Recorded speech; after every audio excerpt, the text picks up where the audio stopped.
we young, you know what I'm saying? We wild, we don't really care, you know what I'm saying? So it's like, this person did this person did this, I'm blaming everybody except myself. You know what I'm saying? So I lost everything, had to get it back, doing a lot of stuff in prison I shouldn't have been doing, but the game guy helped me through that. You know what I'm saying?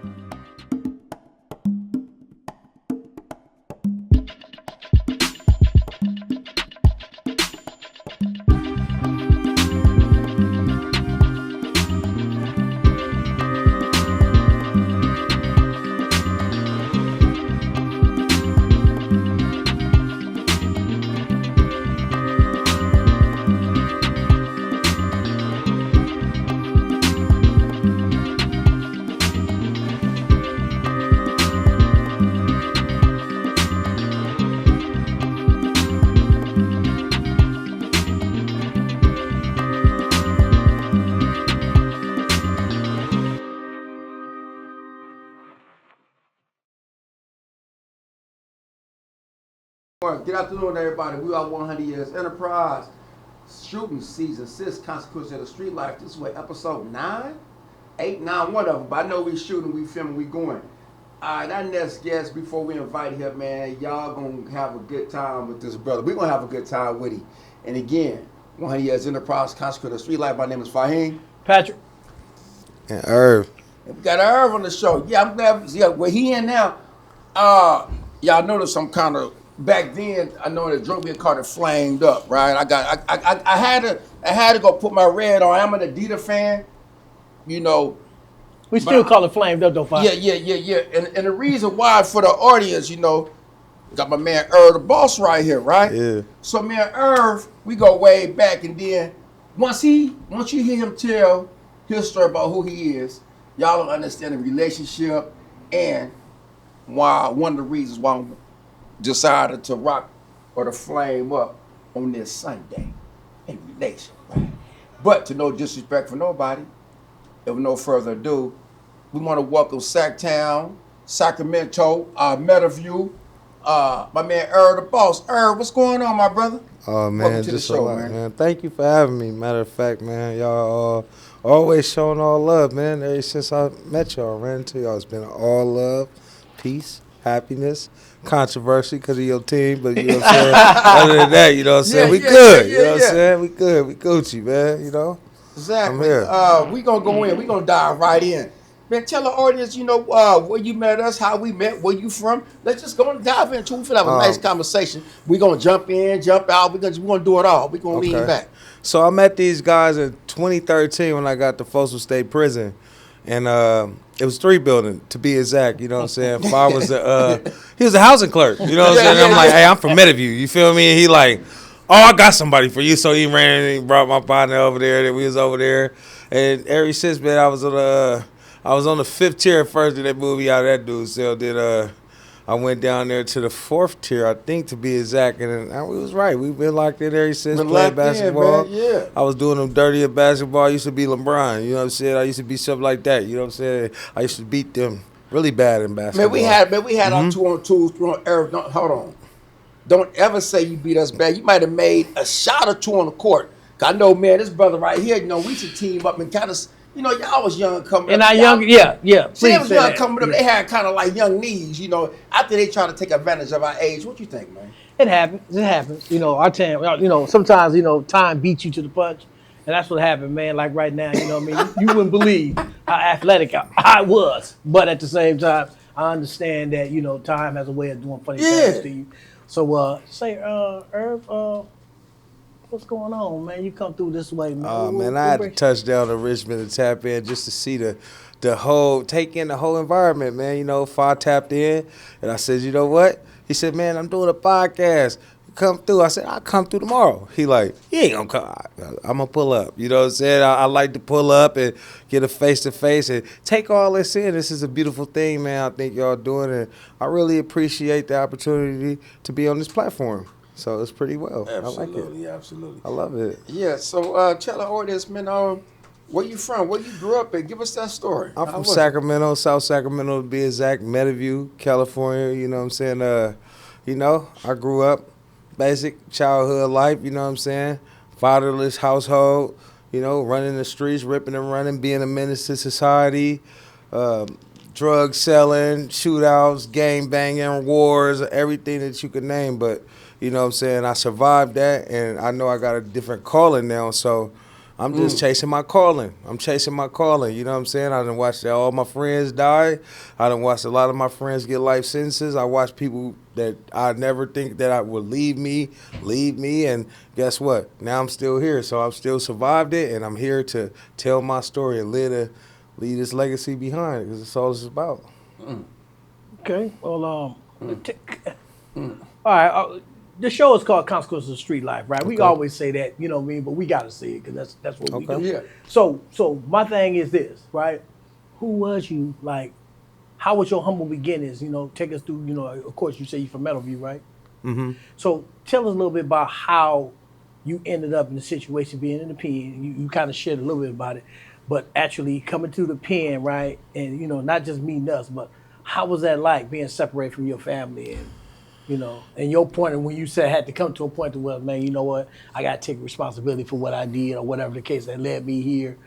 How did you get to that point? Because when we first come in, we'd be in total denial. Yeah. Somebody snitched on me, or they crossed me, or they gave me too much time, whatever the case may be.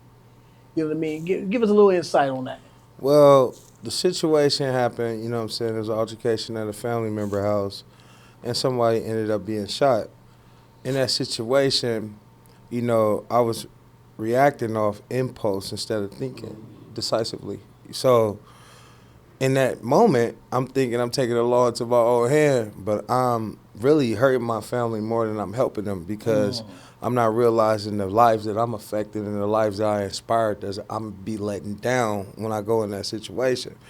So when that was said, it's like, we young, so we wild, we don't really care, you know what I'm saying? So it's like, this person did this, I'm blaming everybody except myself. You know what I'm saying? So I lost everything, had to get it back, doing a lot of stuff in prison I shouldn't have been doing, but the game guy helped me through that. You know what I'm saying? I ain't gonna sit here and say it wasn't nothing other than the game guy. I watched a lot of people go down in there, a lot of people get called with phones. I got called with 15 phones total. Man. You know what I'm saying? I think you got Beat called my with a bunch record. too. I Yeah, I got beat your called record. about- I want to tell you 11. that. I want to tell you 11. that. But You know what I'm yeah, saying? you got me by face, so I'm impressed. Right. You know what I'm saying? I want to tell you that I got caught with 15. And my points always, it was like 1 point You away had from us. You had to deal say you had us meet. Keep it Yeah, I strong, we remember got that. That's why I saved that to the podcast and tell you I beat your record. Hey, was it necessary to have a phone in the pen? I'm going to tell you why. Why was it necessary, man? I never got out of touch with reality. So for me having a phone, it's like I didn't do no time until the last 30 days of when I sold that phone. Right. So it was like, and my buddy, a good friend of mine, Chris Weisenhut. Yeah, Remember him? my boy Chris. Yeah, Chris. He was like, because I was like, man, I did all that time. He said, Irv, you ain't do no time. You had fun. You had a party the whole time you was in prison. So it was like I didn't learn them, but I was, because I didn't watch TV. A lot of people don't know this. I didn't watch TV. I read a lot of books. Right. I was studying. I was writing. I was preparing to get out, to get back what I lost times 10. You know what I'm saying? Because I had to catch up with time with my kids. I left my kids when they was 4 and 6. They 20 and 22 now. I was on a visit, man, with the kids. Yeah. So like it's a different kind of mindset. You know what I'm saying? You lose people that you don't think you would ever lose. You know, my mom died in there. Right, yeah. You know what I'm saying? My niece got murdered in Detroit.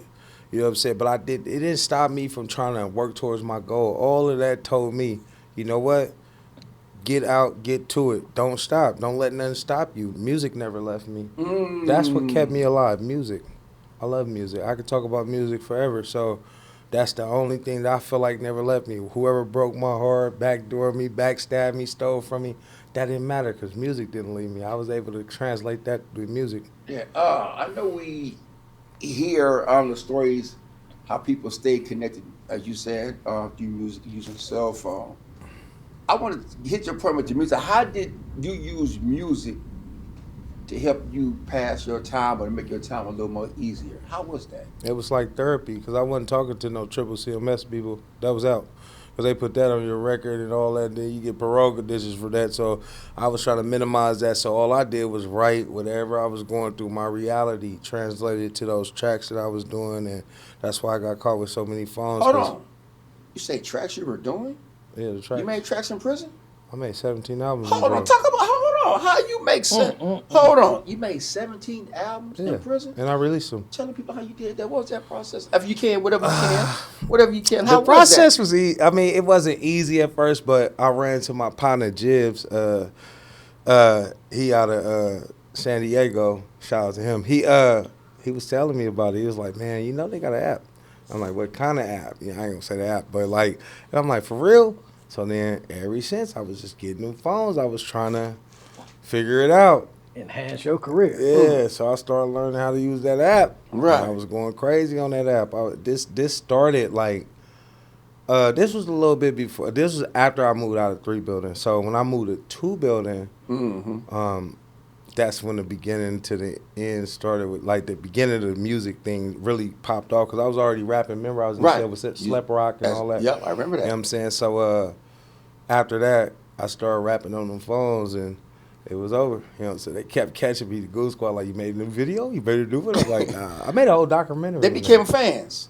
Somewhat. Let me ask you a question. I know because right now, you know, I ain't gonna say right now, but y'all always have been hip hop, right? And a lot of artists come out of Sac. You know, who would you say your top 3 is? Top 3? Yeah, I know you're gonna throw yourself in there because you got to. Well, give me somebody because I need. What about 5? Okay, I get 5. I take 5. 5. I mean, for me, you know what I'm saying, my nephew, Anrilla Baby, he the greatest I ever heard on the hook ever in beats ever. Like, you know, as far as Mac Move, G-Man, Duda, myself, and my big brother BG. That's it. I don't really, you know what I'm saying. Everybody else, they cool. They cool. I listen to them. I hear y'all. You know what I'm saying? But I only can speak on who I know and what I've been around. So, yeah, they dope. Well, man, make sure you send us some track. And we always open to learn, man. You know how we is. We about the culture. Yeah. You know what I mean? So, you know, the culture, man, says it, man. We want to listen to it and help define it, man, through our message. Yeah. Okay. You know what I mean? I want to ask a question, man. I'm going to go up in there because we always hear, especially in the pen, and even out here, we talk about music. We always hear Oak Park, right? Mm-hmm. But when I came to YA, a lot of my homeboys and partners was from Meadowview. Right. Your homeboys, right? And for the audience and the viewers, what's the difference between Meadowview and Oak Park? Oak Park really was a little bit more black. Okay. You know what I'm saying? From the beginning, they like one of the most original hoods from Sacramento. So the difference between that is us growing up in Meadowview Gardens is it's like more like diversity, more like damn near low key middle class, but still hood elements. So we never really got along because it was more like jealous of what we had and what they didn't have. So, you know what I'm saying? And then, you know, the streets come into play with that, a lot of history. Right. So, you know what I'm saying? It's really hidden hate behind agendas of females. For real. Oh, don't you know that? It's not even just where y'all come from. Everywhere where you at. It's the females. Get in the mix of that, man. So, you know what I'm saying? We be shining. You know what I'm saying? They just start getting somebody. And so, they, you know what I'm saying? They think, you know what I'm saying? So, but a lot of things, inspiration, cars, culture, fashion, everything came from us. You know what I'm saying? So, you know what I'm saying? When they started having their turn, they had their turn. They rubbed it out. You know what I'm saying? They salute to them and they turn. You feel me? They had their turn. So, as far as the music go, a lot of people, you know, they looking up towards Mozzie. And, you know, he ain't no bad rapper. He all right. Right. Okay. Have y'all ever have Oak Park rappers or entertainers and have you ever made any type of music compilations together? I mean, yeah. I mean, but they ain't gonna tell you that. They ain't gonna tell you that. I never knew. That's why I'm asking. Yeah. You know, I got my son from Oak Park. Okay. So you know what I'm saying. His side of the family is all of them. Right. You know what I mean. All of them. Mozzie is his goddad. So okay. You know what I'm saying. He know who I am. I mean, they know. You know what I'm saying. But I do a lot of songs with some people. You know what I'm saying. Some of my family members, whatever. Whether they come out or not, we still do it. But it's like some people be afraid of what other people think. So that kind of becomes a sense of gatekeeping. Yeah. What I would say, like, you know what I'm saying? They know it's talent over here. They know it's a lot. They know we got a lot of talent just like they got a lot of talent. But who has the platform right now, who has the voice right now is them. So, you know, shout out to them. Right. You know what I mean? You know, it's always good. You know, ain't no hating, it's enough money for us all. And when you know it's enough money and it's enough opportunities for us all to be able to, I won't even have to say share, but to really understand what we have and say, hey, how can we dispel us the other stuff, you know what I Yeah. mean? And let's get it all together collectively to Right. where we win, y'all win, and whatever was yesterday, but today let's move forward, for these kids. Right. So, question. I mean, you just put us on the phone before this podcast with Von Griggs. Right. So that's considered the big homie, or what? That's OG homie. That's he OG from homie. Meadowview? Yeah. He is definitely from Meadowview. He's Okay. one of the founders. So, you know what I'm saying? He on a different path, though. You know what I'm saying? Right. He was on our podcast. Yeah, he's on fire. Yeah. You know what I mean? We love we Von. got a lot of love for him. You know what I mean? We Yeah. got a lot of, we got a lot of ideology that is compatible and some is incompatible. It's gonna be but, like that. You know what I'm saying? I mean, it's a different new wave, new generation. Yeah, exactly. It's just like updating the iPhone. You feel me? Yes, You know what I'm most saying? definitely, So, most definitely. that's that. Yeah. Going through Folsom, going through your time incarcerated, because I always considered you a leader. Oh, God. How did you get that? Who distilled that? Who put that inside of you? It's just been me my whole life. Always like, I never wanted to be a follower. I always wanted to be top. I never thought to be broke. Never thought to be anything other than what I was. Like when I was a kid, I used to have DuPont registries, right? I used to put all these exotic cars, Bentleys, Rolls Royce, Ferraris, Right. Lambo. I never wanted to be durable, and I used to study Masterpiece, study Suge Knight, study Russell, study Birdman, Cash Money, all of that stuff. I used to just watch it, and I'm like, that's all I ever wanted to do. I ain't never think I was gonna be regular ever. So my personality comes off a little unorthodox, and it comes off a little different. But I'd rather be different than to be cliche. Absolutely. So yeah. Yes, sir. Yes, sir. What about okay. What about school? Was school like a big part of your? I graduated. Okay. And I got 2 degrees. Did you play football? Did you play sports, anything like Of course, that? I played football. Tell us because my grandsons play football and they got smashed a week before. Right? It was brought up. My son told me that he went out to Sac and played against Grant, and he said Grant got like huge. I don't know. You know Yeah. something about that? You probably do. I know you do. I know about Grant. My son graduated from McClatchy, and he was a really McClatchy raw, too. excellent football player. He was the best I've ever seen on that field when it come to receiving and doing his thing. Shout out to him. But Grant is excellent. They got a good program. You know what I'm saying? They always had a good football program. You know what I mean? So yeah, that's something. But me playing football, I played when I was like 10, 11. Then, my life took another turn. You know what I'm saying? To the streets. I didn't have a father in the home, so it was a little bit different. It was like survival. I was in survival mode since I was like 11 or 12 years old. So for me, it was like, okay, this is what I want to do. I'm seeing people with gold chains, the cars. This is what I was chasing. Now, I understand staying my butt in school and staying at home probably would have been better, but who would have knew what the odds would have, turned out to be at that point. I think it was destined for me to go through those experiences to get to where I'm at. Right. But I'm taking this from you that you did like school because you graduated. Of course, I love school. I think education is key, and I believe self-education is mastery. So, Was there ever a point in time when you was going, or you can remember when you was at school or playing sports, up to 11 years old, that you can remember that you had to look in the stands or in classroom having, meetings with the teachers and Dad wasn't there? of course, I mean How was that when when you turn around, Dad ain't there, like when you see other kids when they father's there? You know what's the crazy part about it? That does play a role into life, you know what I'm saying? Because a father, to me, is the greatest superhero you could ever have. That's what I said, man. Ain't no Spider-Man, ain't no Batman, ain't no Superman, ain't no Straight nothing man gonna be more important and more influential than a father. So when you remove a father from a household, it affects in so many different layers of life, different type of, things that you wouldn't think that could even affect a child. Psychologically, it does, because a father brings confidence. I'm going to go get my daddy. You know what I'm saying? Now that's removed. Do you know how, you can't, even with little girls, they don't have no father, they ain't got no protection. That's the layer of protection that's removed. The mom can't teach a young man how to be a man, but she could teach a woman how to be a woman, but she can't teach a young woman how to respect a man because the father's not there. I remember when I was growing up, my dad wasn't there.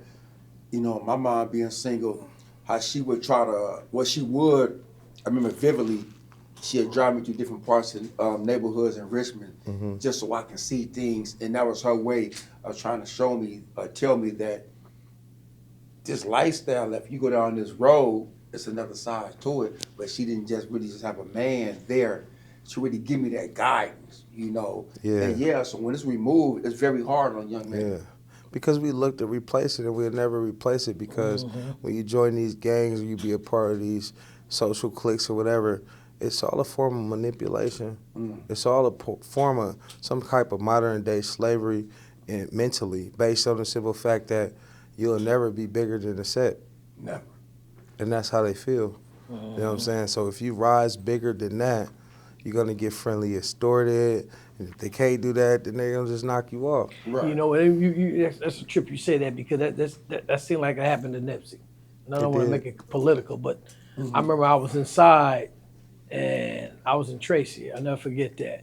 And there was a couple of cats from the 60s. And when it happened, they kind of like, yeah, man. They basically said exactly what you said, man. He wasn't looking how he was trying to break up and do his own thing.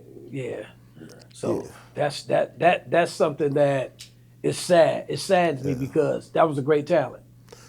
You know what's funny though? Well, it ain't even funny, but crazy is the fact of the matter that is like an insecurity that's instilled into gangs, and then a lot of people don't understand. Like, for one, like if you got somebody rising above it, the whole objective of it is getting out of the game, not trying to stay into that game. Right. So when you have that type of element and that type of environmental conflict, you always gonna have that type of resistance. And some people gotta know when to get in and get out and just avoid it. Like I try to avoid conflict with all costs. Everything I'm doing is defense. I'm not playing offense with nobody. We was playing offense. I'm Bill Belichick at offense back in you know what I'm saying? I'm not doing that. I'm not, because I don't got time. The time that they're giving us is crazy. Yes, Technology, yes. we ain't beating this. Oh my God. Hey, technology, we can't beat it. Why was Nipsey Hussle, all these, why are we seeing within these last 10 years, last 10 or 15 years, that many hood beefs throughout the United States, and we know what we played with, and then we find a way to get out the neighborhood, or we in a neighborhood, but we're using music to get out. And now we seeing how prevalent it is with these rap beefs become hood beefs. You wanna know why? I need to know. The internet, Come on, Instagram, let's go. Can TikTok, we see it? YouTube, Facebook. The music, see, I know if I say this, it's gonna be whatever, but I'm still gonna say it anyway. See, Dolores Tucker was right, and I'm gonna tell you why she was right. Because rap music, gangster rap music does play an impact on the kids, self-conscious and psychologically. It will manipulate them to become misguided. So what happens is you got the internet enabling everybody to see what the world is doing. Before when we grew up, we had pagers. We didn't have a World Wide Web. Right. So now everybody want to dress the same. Everybody talking the same. All the girls looking the same. Everything is transactional. It wasn't like that because there was barriers. You couldn't come to Richmond, Oakland, Frisco, Sac, Vallejo, and see the same thing. Now you do. Everybody look alike. Can't tell them You can't tell who is who because the internet enabled people to live this unrealistic set of life. And it's not real. Like, it's not. Like, you can go in there, I can go in there right now and post $1 million, right? It may not even be my money, but they say you're doing too much. I don't think you're doing too much. Yeah. But you don't even know I've been on a movie set or something. Like, you know what I mean? It's just weird. So it's like, and people believe that stuff. You can post anything, fake news, you know, cap, propaganda, whatever you want to do, and people go believe it.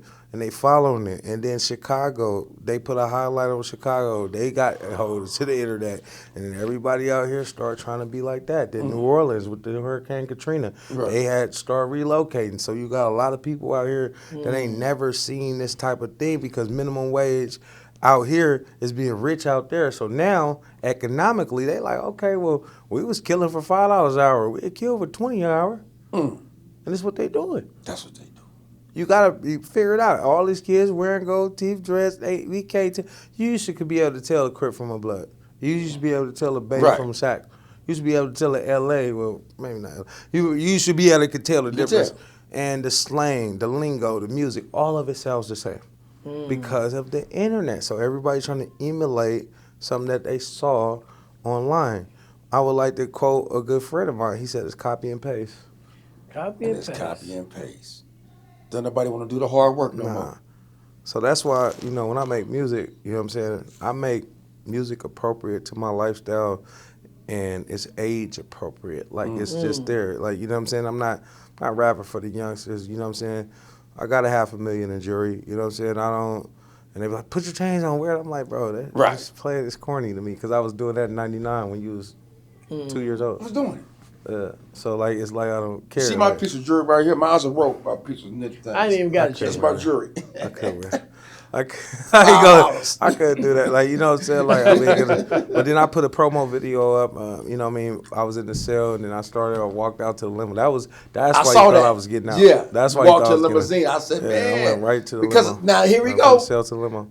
I saw social media, right? I'm looking at it. I said, my boy Irv just got out. Called. I was like, man, wow, I'm just. What you tell me? The greatest misconception ever you could pull. Like, first of all, like, I had a clause in my marriage where we wasn't supposed to get on social media. So I was honoring, at the time, my queen, you know what I'm saying, to not, get drawn into that. That's a sister I should send a visit with? No. Okay. Yeah, it's another marriage ago. Yeah, I said I've been married a few times. How many times you been married, Eric? 3. Mind me asking. 3. 3 times? Yes. How old are you? 40. 40? Yep. 40? 3 times? Yeah, man. How many times in prison? 3. All in prison? Yeah, I went to jail at 21, came out 38. Because some people don't think this can happen. You can get married in prison and I probably had more relationships. Divorce in prison and good relationships in prison. I had more relationships than anybody on the streets. I had a lot of women, and not to say that I was a womanizer. It's just the fact of the matter that people like my mindset, my personality. Okay, before you go there, because me and this guy, we just talk about this all the time. I got Keith. Okay, we on our way. Hey, look, how did cell phones, play a part going towards your release from prison, but also for to keep your connection to the outside world and not just using it on some goofy stuff? You use music as one, connected with the family, but also in relationship of building positive relationships with women. It helped a lot because I wasn't out of touch with reality. I knew in real time what was going on. I knew what music people liked. I knew what people was watching. I knew what, everything that was going on. So it's like that I wasn't over institutionalized because of phones. Technology enabled me to be like that. A lot of people, when I tell them I did that many years, they don't believe it. They were like, "You're too calm to be doing that." Because I don't seem like I'm isolated. I'm not out here being stiff. And no, I just came home and just put it on and just went right to it. Like, it wasn't hard for me to adapt because I already knew what I wanted to do. I wanted to be a father. I wanted to be a great husband. I wanted to be all that. Some things work out, some things don't work out. So, you know what I'm saying? You could give all praises due, but it just don't align. That's not the plan that the game God gave you to do. Sometimes it's, okay, you got a greater calling and you know what you have to do. I'm playing catch up, Pa. I'm not out here, trying to fit in. I'm catching up to reality. And what I want to do and what I want to chase is beyond me, and I ain't going to let nothing stop me from doing it. Nothing. You know what I'm saying? I don't want to be fitting in with the youth. I'm not chasing my youth. I'm chasing my dreams, my goals. That's what's up. That's what's up. Saying? That's what's up. Yeah. Well, 17 albums, huh? No, I got like 25 now. That's a lot of work, man. I'm finna drop a new. I'm finna drop again. So, like, I usually try to drop every month just to stay. I just like doing it. It's not even about money. Like, I mean, I done had all the money in the world. Well, not all the money in the world, but I had enough money where I was cool, Right, to be able to buy what I wanted to buy and be cool and happy with that, the jewelry, the look. It wasn't about that, because some people rap to get out of a situation, get a girl, get a car, get it. But what happens when you got all that? Then you just doing it for the love. I do it just because that's therapy to me. It's still the same therapeutic situation. I don't have to go pay $200-$300 a week to go see a therapist. I could just go get on that microphone and say what I gotta say, and then feel relieved when I hear that playback. That's something I was born to do. I was born to rap, so I love it. You know what I mean? Sometimes I feel like I'm too old to do it, but then I feel like I'm LeBron. Right. When did you first start rapping? I was 3 years old. How old? 3 years old. 3 years old? Yep. And what were you using? Oh, I was just rapping colors. My mom taught me how to rap. Man. I was rapping colors and Kumo D. Kumo D. Yep. How you like me now? Nah. You know he had one of my songs, How You Like Me Now, Kumo D. Colors, yep. Colors. Yeah. She used to pay me to do that shit too. You watch the movie Colors? Of course. What's the relationship with Colors in your upbringing? That was LA. Okay. So we got a little sprinkle of the Bay in us, so like, you know what I'm saying? Yeah. It's different. Like, I mean, it ain't no different because it was, it's colors involved, but they more highlighted like the Southsiders a little bit more than what everything else in that movie was. So for the people who don't know, what are Southsiders? Mexicans, Southern Mexicans. Okay. And you got Northern Mexicans. We grew up with the Northerners, you know what I'm saying? Yeah. So the politics was the politics, you know what I'm saying? So, but when you get to prison and then you get to CNN and you see who's structured, who ain't, and who this and who ain't, the blacks is more unstructured than any other race. Talk in about prison. that. It's weird because it'll go from a whole black thing to a city thing to a hood thing to a personal thing. They'll do everything except handling what's supposed to be what it is. Debts, fights, riots. Everybody really trying to go home. They don't really want no problems, but pride, ego, and status always get in the way. And you know what? I'm going to add something to that. What I recognize, the biggest misconception. We do more gangbanging in jail than we do on the streets. And the coldest part about it is this. We have young men that, for whatever title that they go up under on the street, because we've been in the pen a minute, we consider OGs, but we ain't trying to lead no people to salvation. Mm-hmm. We're just trying to keep the peace so we can all go home. Right. But we have, sometimes when it's peaceful or everybody got a agreement or, just agree to disagree position, the youth come in there with all these different titles and gangs and blocks and all that what you're talking about, and be funking over something we don't even have. We like, what they tripping off of? It'd be something totally on the street. You know what I mean? And it'd be stuff that's real to them, but ain't real with us because we done kind of overcame it, right? Or should I say, we in a different space now, right? And they come in, man, I done seen it. It'd be cool, and they just start tripping. You know what's the crazy part about that is, us as people, we will always say, where he from? We don't never be like, that's a brother, let's go help him out. Where bro from? That's the first thing they say, where bro from? Oh, okay, yeah, okay, boom. They don't divide. Yeah, it's a divide and conquer game, and it's like nobody's afraid to just fall in place. It's, you know what I'm saying? Positioning. I'm not finna knock another brother down that's higher than me. I'm not getting in your way. If you on to something that I can't do, I'm gonna congratulate you. I'm not finna hate you. I'm not finna look at your shirt, oh, but look at your shirt. You got a state on the shirt. Look at it. Yeah. I'm not doing none of that. I'm just more like, okay, he did it. We could do it too. You know what I'm saying? Let's see what they doing, and and salute to everybody that's getting money. We're too busy picking out each other's flaws. We here for a reason. We here to do time. I tell people this all the time. Prison is just like an airport terminal. Everybody is from different destinations and going to different destinations. We just occupying a space at one time.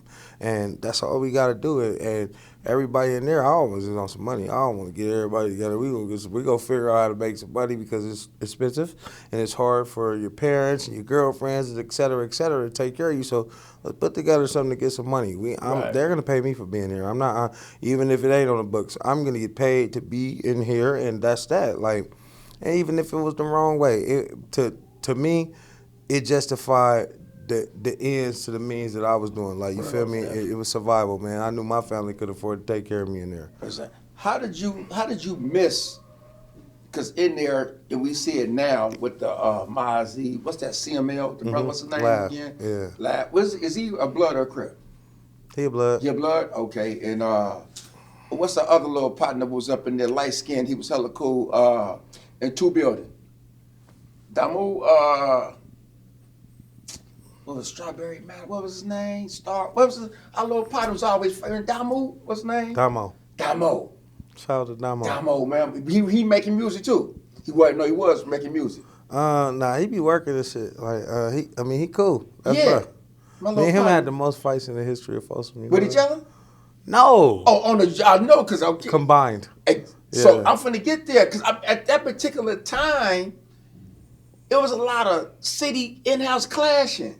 Yeah, he was a part of the politics. He was in I'm there. like, because I'm an OG, right? Remember, I'm the housing clerk. Right. So me, you scratch, we always going through, we got to hit the yard, sort things out, even though y'all from Sac, I'm from Richmond, or whatever, but we always had to go from building to building to sort them things out. So as I recollect and reflect back then, I hear the same things in the music. And I can I remember certain things.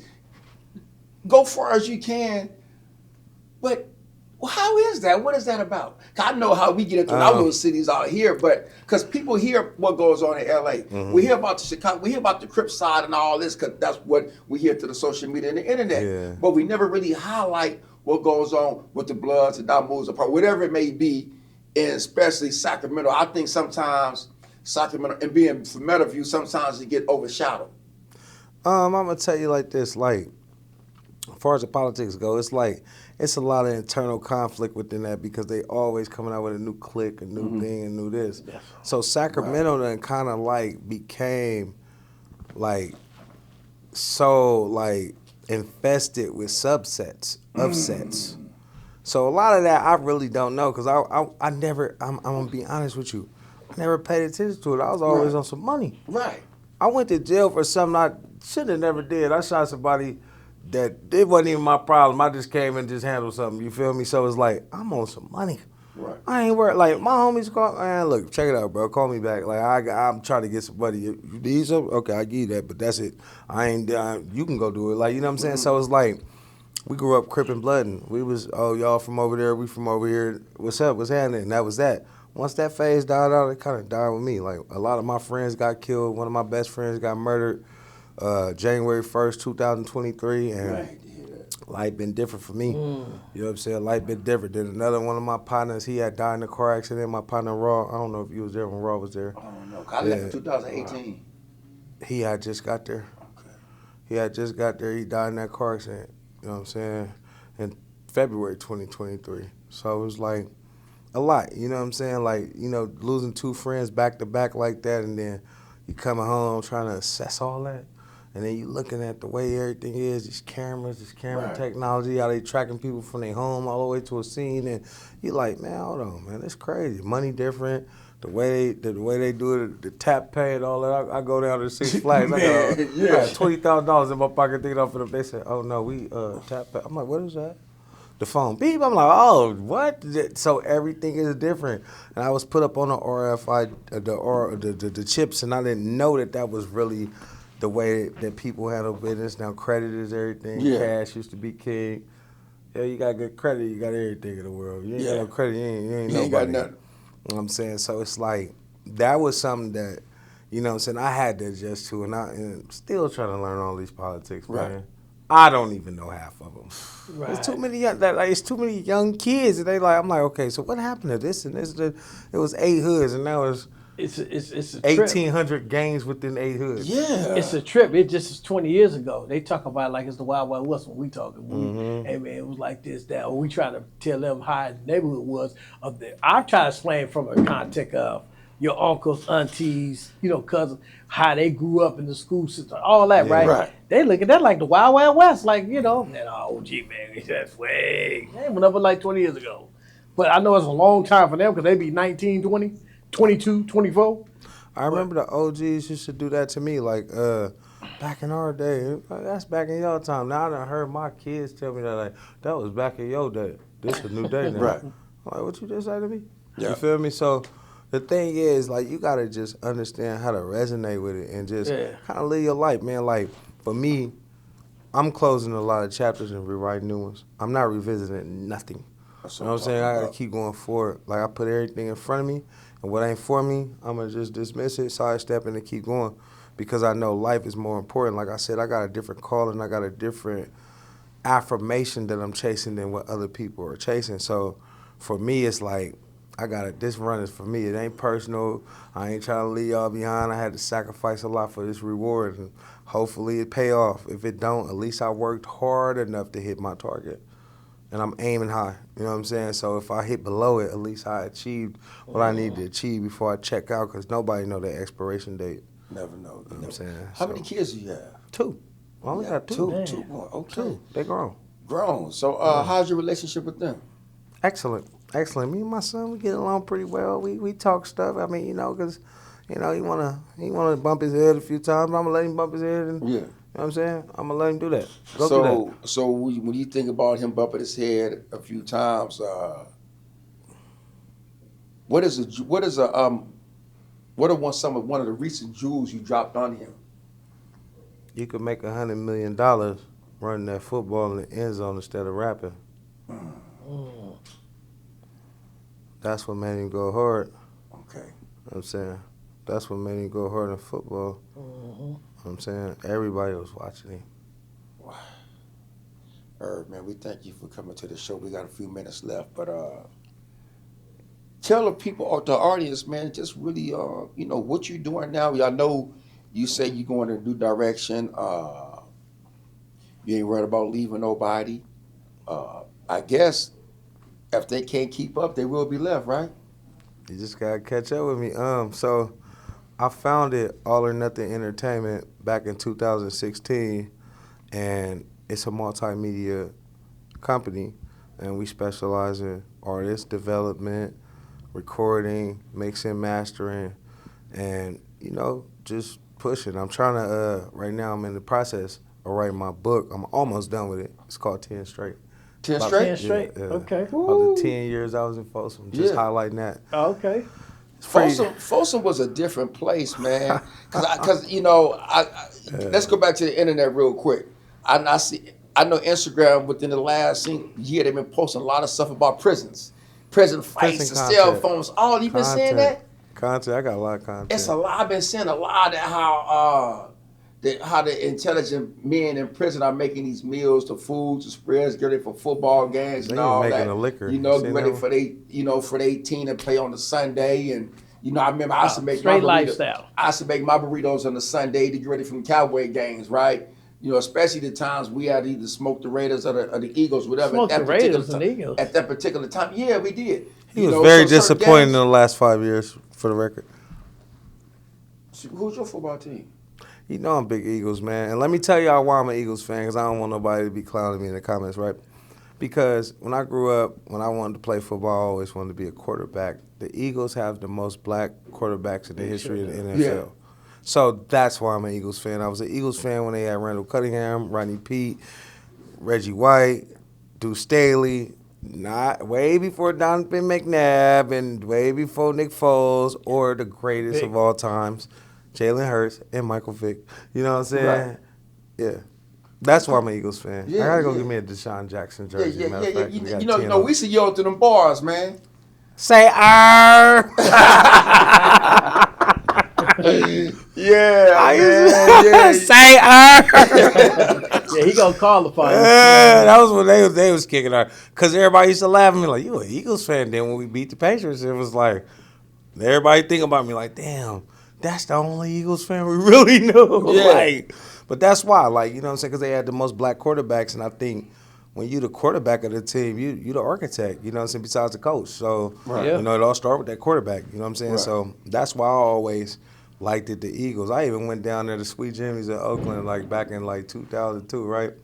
And they had this big old Oakland Raiders bureau there. This is the funniest story ever because my partner, he from Seminary, right? He like, yeah, you an Eagles fan. I bet you won't say that in there. I'm like, oh, really? So I'm like, yeah, I'm an Eagles fan. I don't mess with that. They're like, we respect him. He was like, I was like, man. So I ain't tripping. But right now, you know what I'm saying.